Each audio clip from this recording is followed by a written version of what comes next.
দোলে রাস বিহারী, ঝুলন দোলায় রাধার বংশীধারী, দোলে রায় কিশোরী দোলে রাস বিহারী, ঝুলন দোলায় রাধার বংশীধারী।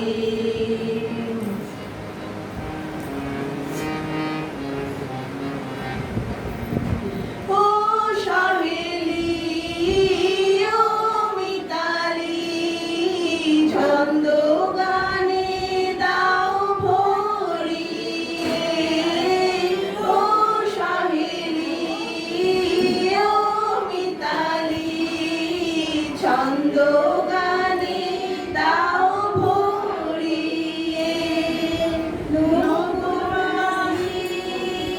এই মিলনে নতুন বাসি, এই মিলনে মধুর ধ্বনি সুর গাও ঝরিয়ে, দোলে সাহার মন দোলে রাঙ্গিধারী, দোলে রায় কিশোরী দোলে রাস বিহারী, ঝুলন দোলায় রাধার বংশীধারী, দোলে রায় কিশোরী দোলে রাস বিহারী, ঝুলন দোলায় রাধার বংশীধারী, ঝুলন দোলায় রাধার বংশীধারী, ঝুলন দোলায় রাধার বংশীধারী।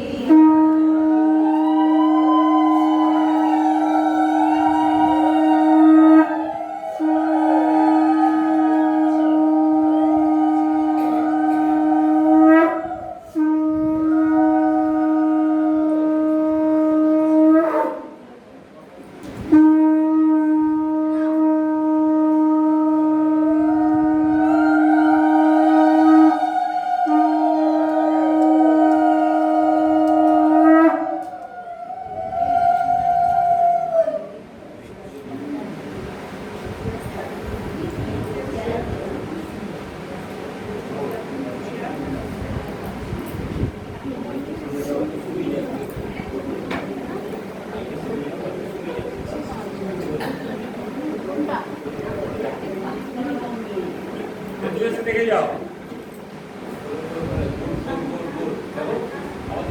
ঠিক ওই যে সুইচটা তোলা হবে মাথায় একটা গোল সুইচ না ওটা না লাইট লাইট চলবে আচ্ছা দাও দাও তুমি পারবে না আমি যাচ্ছি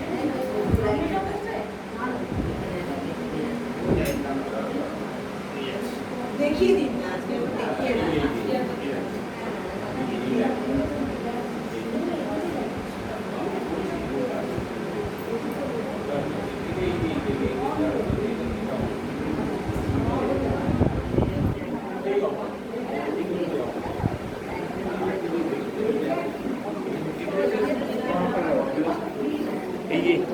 এই যে কালোটা আছে এই কালোটা শুধু ধরে চেপে দেবে আমি এরকম বলবো শেষ হয়ে গেল। হ্যাঁ একটু পরে হ্যাঁ বেশিক্ষণ না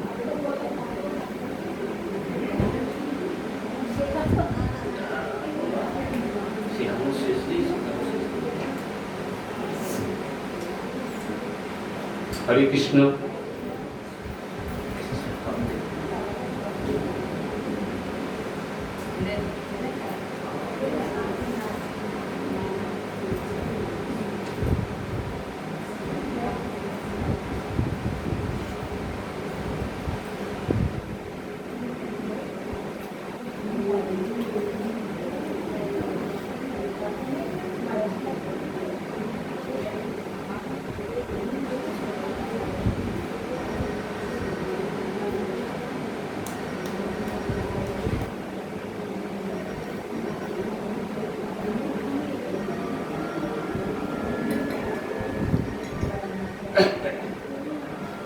হরে কৃষ্ণ হরে কৃষ্ণ কৃষ্ণ কৃষ্ণ হরে হরে হরে রাম হরে রাম রাম রাম হরে হরে হরে কৃষ্ণ হরে কৃষ্ণ কৃষ্ণ কৃষ্ণ হরে হরে হরে রাম হরে রাম রাম রাম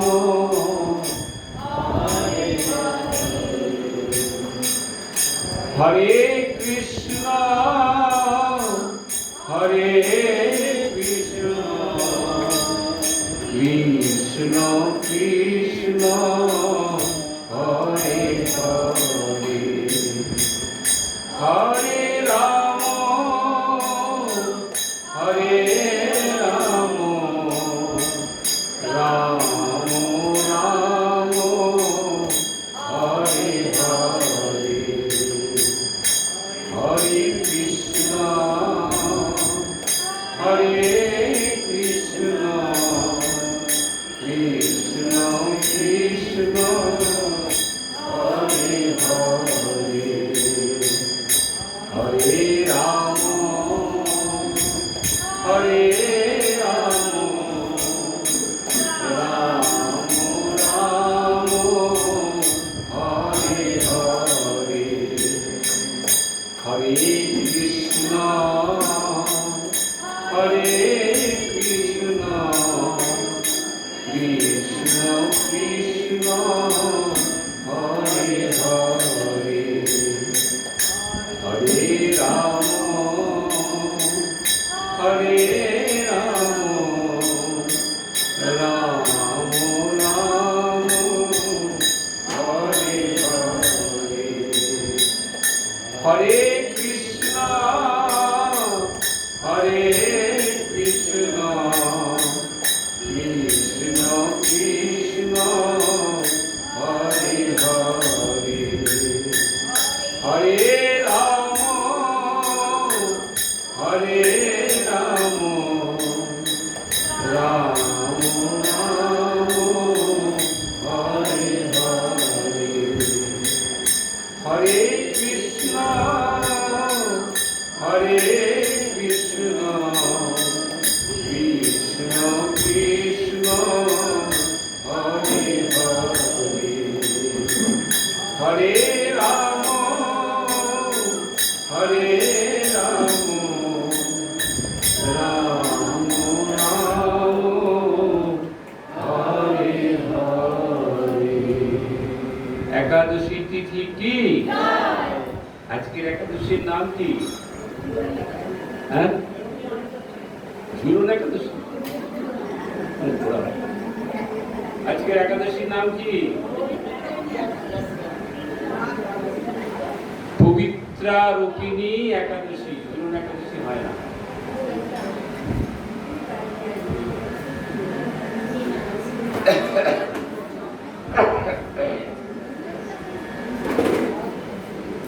কদিন পরে রাখি পূর্ণিমা আসছে। রাখি পূর্ণিমা বলেও কোনো পূর্ণিমা হয় না, ঝুলন পূর্ণিমা। পূর্ণিমাটা নাম হয়েছে ঝুলন পূর্ণিমা। রাখি উৎসবটা আলাদা কথা, ওর সঙ্গে অ্যাটাচ হয়ে গেছে ওই একটা দিন, কিন্তু ভীষণ ভীষণ আমাদের কাছে ধর্মীয় দিন, যা একদিনে চারটে উপকার হয়েছে পৃথিবীতে। সেটা হচ্ছে এক, ঝুলন পূর্ণিমা, দ্বিতীয় হচ্ছে রাখি পূর্ণিমা, তৃতীয় হচ্ছে ওই দিন আরেকজনের জন্ম, সে দিনটাতেই করবো। তার আগে যদি কেউ ঘেটে পার করতে পারেন তারা করবে। আরো একটা উপকার আছে, সেটা কিন্তু রাখি পূর্ণিমার জন্য রইল। কারণ ঝুলনের দিন রাখি পূর্ণিমার কথা বলা ঠিক হবে না। তাহলে রাখি পূর্ণিমার দিন কি করবে? তার মধ্যে শরীর খারাপ ছিল, আবার পুণ্যও করে এলাম। যেদিনকে এখান থেকে ওই বেনারস যাওয়ার জন্য টিকিট করেছিলাম, সেটা করেছিলাম 2 মাস আগে, কিন্তু 2 মাসের মধ্যে এত শরীর খারাপ হবে বুঝতে পারিনি। আর যেদিনকে যাব, মহেশ্বরের এমন কৃপা, ঠিক 5:30টার সময় বৃষ্টি এলো। এত বৃষ্টি যে একবারে জলে থই করছে, যাওয়ার কোনো রাস্তাই ছিল না। আমি শরীর খারাপ বলে আর হয়েছে কি যে এই ঠান্ডা লেগে হোক বা যেভাবে হোক, এতই শরীরটা খারাপ যে খালি মনে হয় ঘুমিয়ে পড়ি। তখন আরও ছিল, কারণ আজ থেকে প্রায় 10 দিন আগে আমি শুয়েই ছিলাম। আমার ইচ্ছেই ছিল না, টিকিট যাই যাক, যা হয় যা, আমি আর উঠছি না। সময় বলে, আরে সময় হয়ে গেছে তো, উঠতে হবে তো। তো বাইরে খুব বৃষ্টি হচ্ছে, ওই বৃষ্টি কমুক, যদি হয় হলো, না হয় না। তো ভোলানাথের কৃপা এই জন্যই বলছি যে ঠিক 15 মিনিট আগে কমে গেল, যে নিয়ে যাওয়ার সেও চলে এলো, তাহলে আর কি করে শুয়ে থাকি, তো করতেই হবে। যাই হোক, ভগবানের ইচ্ছায় এই শ্রাবণ মাসের শেষে মহেশ্বরের সঙ্গে দেখা করা মানে খুব পুণ্যের কাজ, আমার তো মনে হয়, বা তাই সবাই বলে। তাই দেখাও হয়ে গেল। সব থেকে বড় কথা, গঙ্গা স্নান তো করেছি। যে গঙ্গায় স্নান করলে, আমার মহাপ্রভু যখন বৃন্দাবন যায় তার আগে কয়েকবার কাশীতে গেছে, কয়েকবার, একবার না কয়েকবার। কারণ তিনি জানতেন কাশী একটা এমন জায়গা যেটা হচ্ছে আমাদের পৃথিবী থেকে আলাদা, ভারতবর্ষে কেন তথা পৃথিবীর মাটি থেকে আলাদা। ওটা মহেশ্বরের জায়গা, ভোলানাথের জায়গা। সেখানে যদি কেউ এমনিও যায় তারও পূর্ণ হয়, যার জন্যই লোক ভরে ভরে যাচ্ছে। প্রচুর ভিড়, প্রচুর। অত বৃষ্টি হচ্ছে, অত কিছু হচ্ছে, কিন্তু ভিড়ের কোনো কম নেই। যাই হোক, দর্শনও হলো। তারপরে এসেই এত সুন্দর ঝুলন পূর্ণিমা, আর আপনাদের সঙ্গে সবার সঙ্গে দেখা হয়ে গেল। একটি সোনায় সোহাগা, আর কোনো অসুবিধেই নেই। এরপর তো আজ থেকে যে শুরু হলো, এখন চলবে জন্মাষ্টমী পর্যন্ত, প্রতিদিনই অনুষ্ঠান চলবে। কোথাও না কোথাও ঠিকই হবে। আসুন আমরা একাদশীর ব্রত মাহাত্ম্য কথা শুনি। একদিন মহারাজ যুধিষ্ঠির বললেন, কৃষ্ণকে জিজ্ঞাসা করলেন, হে প্রভু, শ্রাবণ মাসের, এখানে একটু মাসের গন্ডগোল হয়ে যাচ্ছে, সেটা আজকে আমাদের ছোটদা কিছুটা উদ্ধার করেছেন, আমাকে পাঠিয়েছিল এই মাসের গন্ডগোলটা কেন হচ্ছে। সেটা একটা লম্বা বিস্তার কাহিনী, তাতে যাচ্ছি না। কিন্তু এই ঝুলন একাদশীটা হওয়া উচিত শ্রাবণ মাসে, ঝুলন একাদশীটা হওয়া উচিত শ্রাবণ মাসে, কিন্তু আমরা পেয়েছি ভাদ্র মাসে। হ্যাঁ, একদম ঠিক। ওই জন্য হিসাবগুলো গন্ডগোল হয়ে যাচ্ছে। সেই কারণেই শ্রাবণ মাসের কথা বলা হয়েছে। শ্রাবণ মাসের শুক্লপক্ষের একাদশীর নাম কি, তা কৃপা করে আমাকে বলুন। ভগবান শ্রীকৃষ্ণকে যুধিষ্ঠির মহারাজ জিজ্ঞাসা করলেন, শ্রাবণ মাসের একাদশীর নাম কি, কৃপা করে আমাকে বলুন। শ্রীকৃষ্ণ বললেন, হে মহারাজ, আমি সেই পবিত্র ব্রত মাহাত্ম্য বর্ণনা করছি, মনোযোগ দিয়ে তা শ্রবণ করুন, যা শোনা মাত্রেই বাজপেয়ী যজ্ঞের ফল লাভ হয়। প্রাচীনকালে দাপর যুগে শুরুতে মহিজিৎ নামে এক বিখ্যাত রাজা ছিলেন। প্রাচীনকালে দাপর যুগের শুরুতে মহিজিৎ নামে এক বিখ্যাত রাজা ছিলেন। তিনি মহিমণ্ডিত নগরে রাজত্ব করতেন। কিন্তু দুঃখের বিষয় এই যে তার মনে বিন্দুমাত্র সুখ শান্তি ছিল না। রাজত্ব করতেন, রাজা খুব ভালো, কিন্তু তার মনে বিন্দুমাত্র সুখ ছিল না। কেননা তিনি ছিলেন অপুত্র। তিনি ছিলেন অপুত্র। পুত্রহীনের ইহলোক পরলোক কোথাও সুখ হয় না। যখনকার কথা বলছেন সেটা হচ্ছে দাপর যুগ, আর কলির শুরু, সবে কলি শুরু হয়েছে। কলিযুগের যত ভিতর দিকে যাবেন, মানে যত কলিযুগ এগিয়ে আসবে, তত দেখবেন আস্তে আস্তে মানুষ পুত্র থেকে দূরে যেতে শুরু করবে। তার একটা ছোট্ট নমুনা আপনাদেরকে বলি। আমার ঠাকুমাকে জিজ্ঞাসা করেছিলাম, ঠাকুমা আমার জ্যাঠা কাকা কজন? বললে ওরা 6 ভাই। আর পিসি নেই, মানে আমার বাবার কোনো বোন নেই? বলে হ্যাঁ ছিল, ছোটবেলায় মারা গেছে। তারা কজন? না, একজন আছে বাংলাদেশে, আর একজন মারা গেছে। তাহলে কতজন বলবো? 8 জন। আগে কয়েকজন বন্ধু বান্ধবের সঙ্গে কথা বলতাম, তারা ছিল 10-12 জন।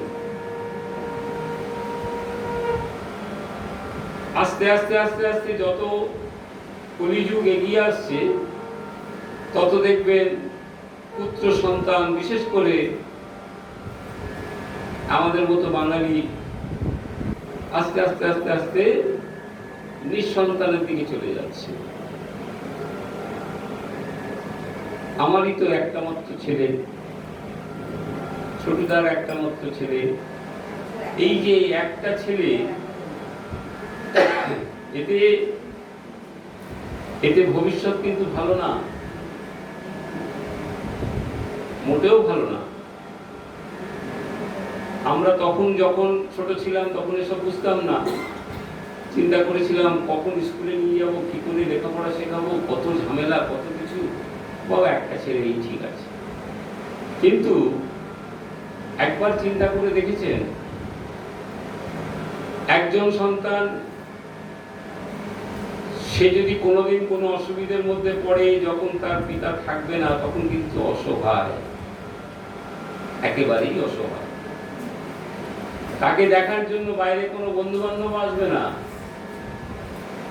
আত্মীয় স্বজন, নিজের ভাই, নিজের কাকার ছেলে, নিজের জ্যাঠার ছেলে, তারা যেভাবে এগিয়ে আসবে, বন্ধু বান্ধব আসবে না। এই কারণে তখনকার দিনে মানুষ চাইতো যে অনেক পুত্র হোক, সংসার বড় হোক। সেই কথাই এখানে বলছেন যে তখন তিনি চিন্তা করতেন, পুত্রহীন ইহলোকের পরলোকের কোথাও সুখ হয় না। এইরূপ চিন্তা করতে করতে বহুদিন কেটে গেল, কিন্তু তবুও পুত্রর মুখ দর্শন রাজা বঞ্চিত হয়েই রইল। নিজেকে অত্যন্ত দুর্ভাগ্য মনে করে রাজা চিন্তাগ্রস্ত হলেন। প্রজাদের সামনে গিয়ে বলতে লাগলেন, হে প্রজাবৃন্দ, তোমরা শোনো, আমি এই জন্মে তো কোনো পাপ কাজ করিনি, অন্যায়ভাবে রাজক্রোশ মানে রাজ্যের যে অর্থ আমি বৃদ্ধি করিনি, ব্রাহ্মণ বা দেবতাদের সম্পদ কখনো গ্রহণ করিনি, উপরন্তু প্রজাদেরকে পুত্রের মতো পালন করেছি, ধর্ম অনুযায়ী পৃথিবীতে শাসন করেছি, দুষ্টদের যথা স্বরূপ তাদেরকে দণ্ড দিয়েছি, সজ্জন ব্যক্তিদের যোগ্য সম্মান করতেও কখনো অবহেলা করিনি। তাই হে ব্রাহ্মণগণ, এই প্রকার ধর্মপথ অবলম্বন করা সত্ত্বেও কেন আমার পুত্র লাভ হলো না? আমি তো কোনোদিন কোনো ক্ষতি করিনি, কোনো অধর্মের পয়সাও নিয়ে এসে রাজকোষ ভরিনি, কোনো ব্রাহ্মণকে হত্যা করিনি, তাহলে আমার এমন হলো কেন?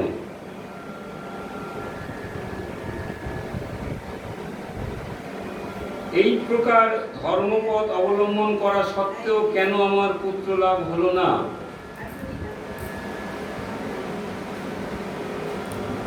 একটু করে এগিয়ে আসুন সামনের দিকে, ভালো হবে।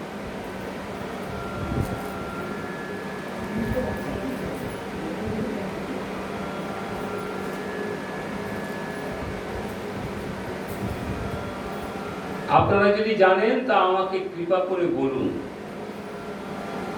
রাজার এই প্রকার কাতর উক্তি শ্রবণে ব্যথিত রাজভক্ত পুরোহিত ব্রাহ্মণগণ রাজার মঙ্গলের জন্য গভীর বনে তিলাঞ্জন মুনি ঋষির কাছে যেতে মনস্থ করলেন।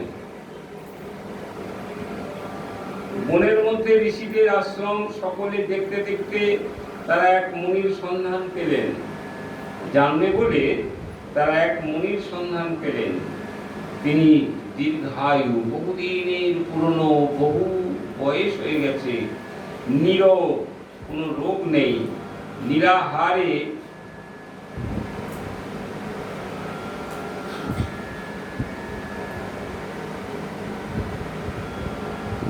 নিরাহারে ঘোর তপস্যায় মগ্ন ছিলেন।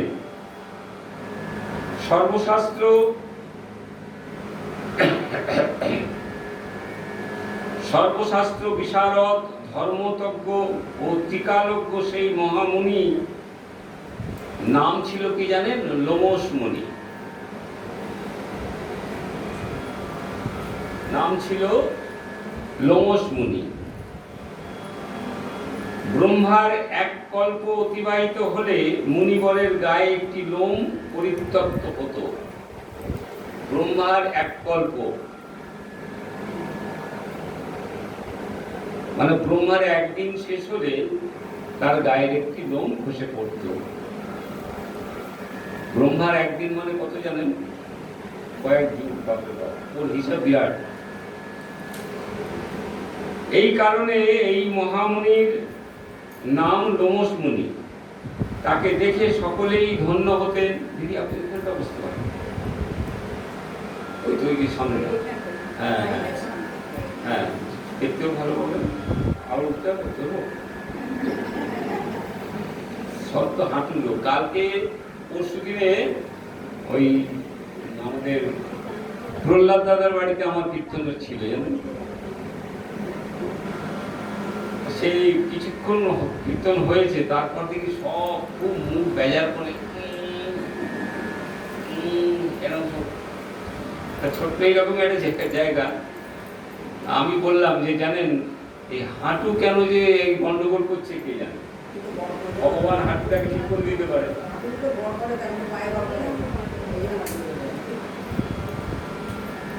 ভগবান নাম শোনার সুযোগ করে দিয়েছে বটে, কিন্তু হাঁটুটা ঠিক করে দেয়।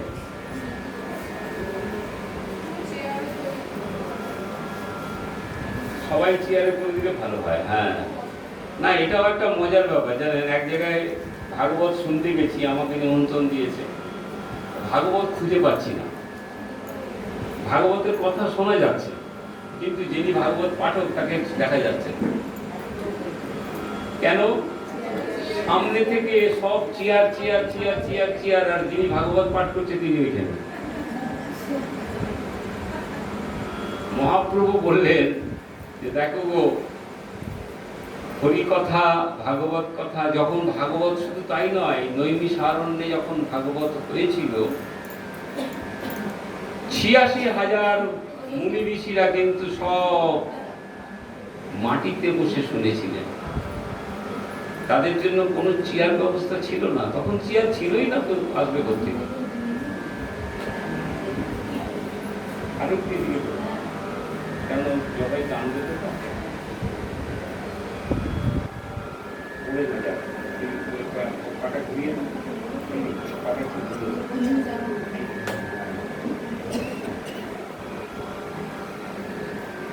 যাই হোক, চেয়ারের অসুবিধে হলেও কিছু করার নেই। এই কারণে এই মহামুনির নাম হলো লোমশ মুনি। তাকে দেখে সকলেই ধন্য হলেন। তাকে দেখে সকলে ধন্য হলেন। তারা পরস্পর বলতে লাগলেন যে আমাদের বহু জন্মের সৌভাগ্যের ফলে আজ আমরা এই মুনিবরের সাক্ষাৎ লাভ করলাম। সকলে সেই লোমশ মুনিকে দেখে বলতে লাগলেন যে আমাদের বহু জন্মের ভাগ্যের ফলে এমন একজন ঋষির সঙ্গে আমাদের দেখা হলো। তারপর ঋষিবর তাদের সম্বোধন করলেন, এসো এসো সবাই এসো। কি ব্যাপার, আমার কাছে এসেছো? কি কারণে আমার এখানে এসেছো? কেনই বা আমার এত প্রশংসা করছো? মুনিবর বলতে শুরু করলেন, তা স্পষ্ট করে বলো। যদি আপনাদের কোনো মঙ্গল করতে পারি আমি নিশ্চয়ই তার চেষ্টা করব। লোমশ মুনি বললেন। ব্রাহ্মণেরা বললেন, হে ঋষিবর, আমরা যে উদ্দেশ্যে এখানে এসেছি আপনি তার কৃপা করে শুনুন। এই পৃথিবীতে আপনার মতো শ্রেষ্ঠ ব্যক্তি আর কোথাও নেই। মহিজিৎ নামে এক রাজা নিঃসন্তান হওয়ায় অতি দুঃখে দিন যাপন করছেন। আমরা তার প্রজা, তিনি আমাদেরকে পুত্রের মতো পালন করেন, কিন্তু তিনি পুত্রহীন বলে আমরা সবাই মর্মাহত। তার দুঃখ দূর করতে আমরা এই বনে প্রবেশ করেছি। হে ব্রাহ্মণ শ্রেষ্ঠ, রাজা যাতে পুত্রের মুখ দর্শন করতে পারেন, কৃপা করে তার কোনো উপায় আমাদের বলুন। তাদের কথা শুনে মুনিবর ধ্যানমগ্ন হলেন। কিছু সময় পর রাজা পূর্ব জন্মের বৃত্তান্ত বলতে লাগলেন। লোমশ মুনি তাদের কথা শুনে নিজে ধ্যানমগ্ন হলেন এবং কিছুক্ষণ পরে ধ্যান ভঙ্গ হয়ে তিনি ওই রাজার পূর্ব বৃত্তান্ত বলতে শুরু করলেন। এই রাজা পূর্বজন্মে এক দরিদ্র বৈশ্য ছিল। রাজা কেন পায়নি? দেখুন, আমরা বারবার বলি কেমন কর্ম, এখানেও নিশ্চয়ই কোনো কর্ম কিছু করেছেন রাজা। একবার তিনি একটি অন্যায় কার্য করে ফেলেছিলেন। ব্যবসা করবার জন্য তিনি এক গ্রাম থেকে অন্য গ্রামে যাতায়াত করতেন। রাজার কথা কিন্তু মনে রাখবেন, ব্যবসা করার জন্য তিনি এক গ্রাম থেকে অন্য গ্রামে যাতায়াত করতেন। এক সময় জ্যৈষ্ঠ মাসের শুক্লপক্ষের দশমীর দিন কোথাও যাওয়ার পথে তিনি অত্যন্ত তৃষ্ণার্ত হয়ে পড়েন, মানে খুব পিপাসা পায়। গ্রামের প্রান্তে একটি জলাশয় তিনি দেখতে পান। সেখানে জলপানের জন্য যান। একটি গাভী ও তার বাছুর সেখানে জলপান করছিল। একটা গরু এবং তার বাছুর ওইখানে জলপান করছিল। তাদেরকে তাড়িয়ে দিয়ে তিনি নিজে জলপান করতে লাগলেন। তাদেরকে তাড়িয়ে দিয়ে তিনি জলপান করতে লাগলেন।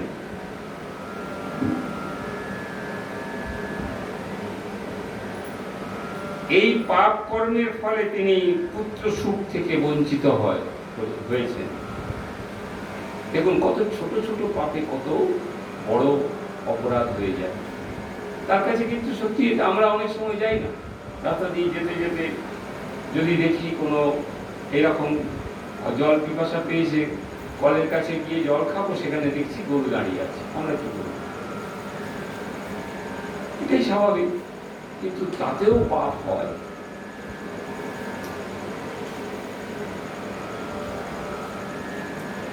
তিনি ওই পূর্বজন্মের কোন পুণ্যের ফলে তিনি এইরকম নিষ্কণ্টক রাজত্ব লাভ করেছেন। হে মুনিবর, শাস্ত্রে আছে যে পুণ্য দ্বারা পাপ ক্ষয় হয়, তা আপনি আমার এমন একটি পুণ্য ব্রতের উপদেশ করুন যাতে তার পারদ্ধ পাপ দূর হয় এবং আপনার অনুগ্রহে তিনি পুত্র সন্তান লাভ করতে পারেন।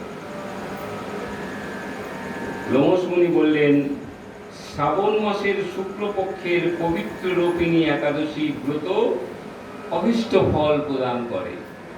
এই আজকের যে ব্রত, আমাদের একটা সুবিধা আছে জানেন, আমরা যতই গরু তাড়াতাড়ি করি আর যতই পাঠ করি, এই যে করি, একাদশী করি, তো সব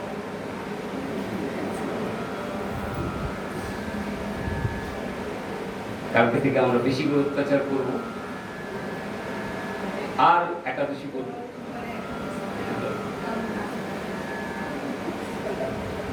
এটাই কিন্তু হয়েছিল। এটা আমি ভাবছি, আমি বলছি, কিন্তু এই ব্যাস আসনে বসে একটাও মিথ্যা বলছি না। হয়েছিল কাদের মধ্যে জানেন? কৃষ্ণের পুত্রদের মধ্যে। তারা জানতো আমার পিতা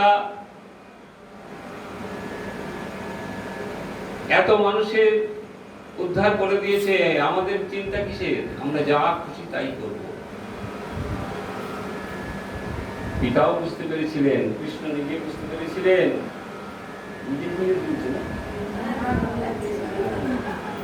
আমি তাই ভাবছি, হ্যাঁ, তিনি বুঝতে পেরেছিলেন যে আমার এই ছেলেদের সন্তানদের মধ্যে এত যখন দম্ভ এসেছে, এদেরকে কিন্তু রাখলে পৃথিবীটাই শেষ হয়ে যাবে। তাই তিনি নিজের বংশ নিজেই ধ্বংস করে দিয়েছিলেন। তার সঙ্গে অভিশাপ কাজ করেছিল, গান্ধারী অভিশাপ দিয়েছিল। অভিশাপটাই বা যাবে কোথায়? সেটাও তো রইল দিব পাখা। না, ওটা আবার কাশিয়েছিল, অসুবিধা হয়েছে। লোমশ মুনির উপদেশ শুনে আনন্দ চিত্তে গৃহে প্রত্যাবর্তন করে তারা রাজাকে সে সকল কথা জানালেন। তারপর সকলে মিলে